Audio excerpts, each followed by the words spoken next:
Pernah nggak sih Anda buka email terus ragu, ini beneran atau bohongan ya?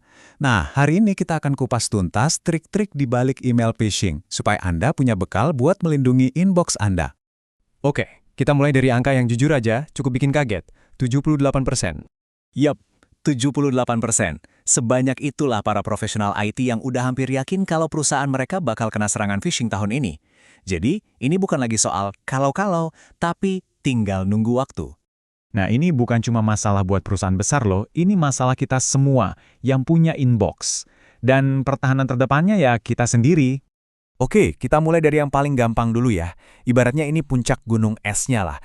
Tanda-tanda yang bisa langsung kelihatan mata, nggak perlu jadi jagoan IT buat nemuinnya. Nah, ini dia 7 red flag atau tanda bahaya yang paling sering muncul. Dari mulai alamat pengirim yang aneh, sapaan yang umum banget, sampai ya itu tawaran yang kayaknya mustahil banget. Anggap aja ini checklist pertama Anda setiap kali ada email yang bikin curiga. Contohnya nih yang kayak gini, sederhana banget kan? Pelanggan yang terhormat. Coba deh pikirin, perusahaan asli tempat Anda punya akun, pasti hampir selalu mereka bakal nyebutin nama Anda langsung. Nah, ini nih jurus andalan mereka. Bikin kita panik, biar kita buru-buru klik atau kasih data sebelum sempat mikir panjang. Klasik banget taktiknya. Tapi, gimana kalau emailnya kelihatan rapi banget? Nggak ada salah ketik, logonya pas, semuanya kelihatan asli. Nah, kalau udah begini kita harus intip ke balik kap mesinnya email ini.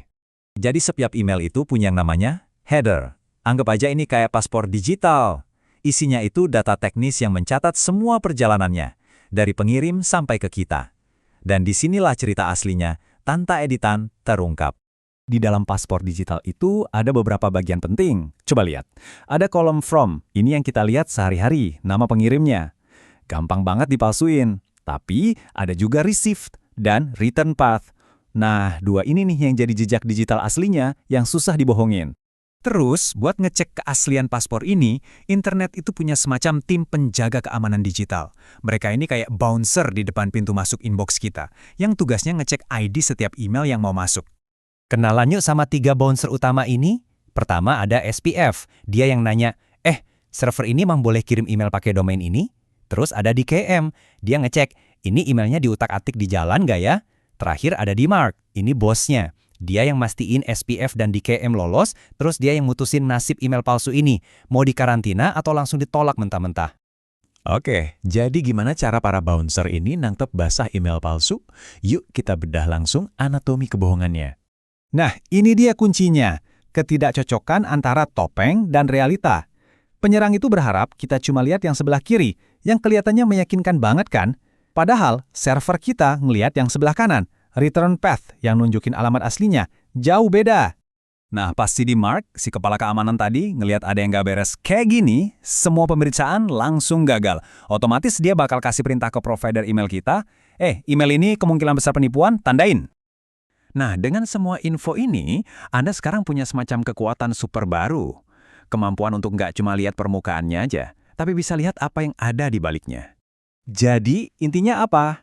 Gampang. Ada 2 level pertahanan. Level 1, pakai mata kita buat nge-scan cepat 7 tanda bahaya tadi. Level 2, sekarang kita paham kalau nama pengirim itu bisa jadi cuma topeng, dan di belakang layar ada sistem canggih yang ngecek identitas aslinya. Jadi, kalau ragu, sekarang Anda tahu di mana harus mencari kebenarannya. Dan ini membawa kita ke sebuah pertanyaan penting untuk kedepannya. Nanti, kalau AI udah jago banget bikin email palsu yang sempurna, jangan-jangan kemampuan kita buat ngecek paspor digital email ini bakal jadi satu-satunya pertahanan terakhir kita. Gimana menurut Anda?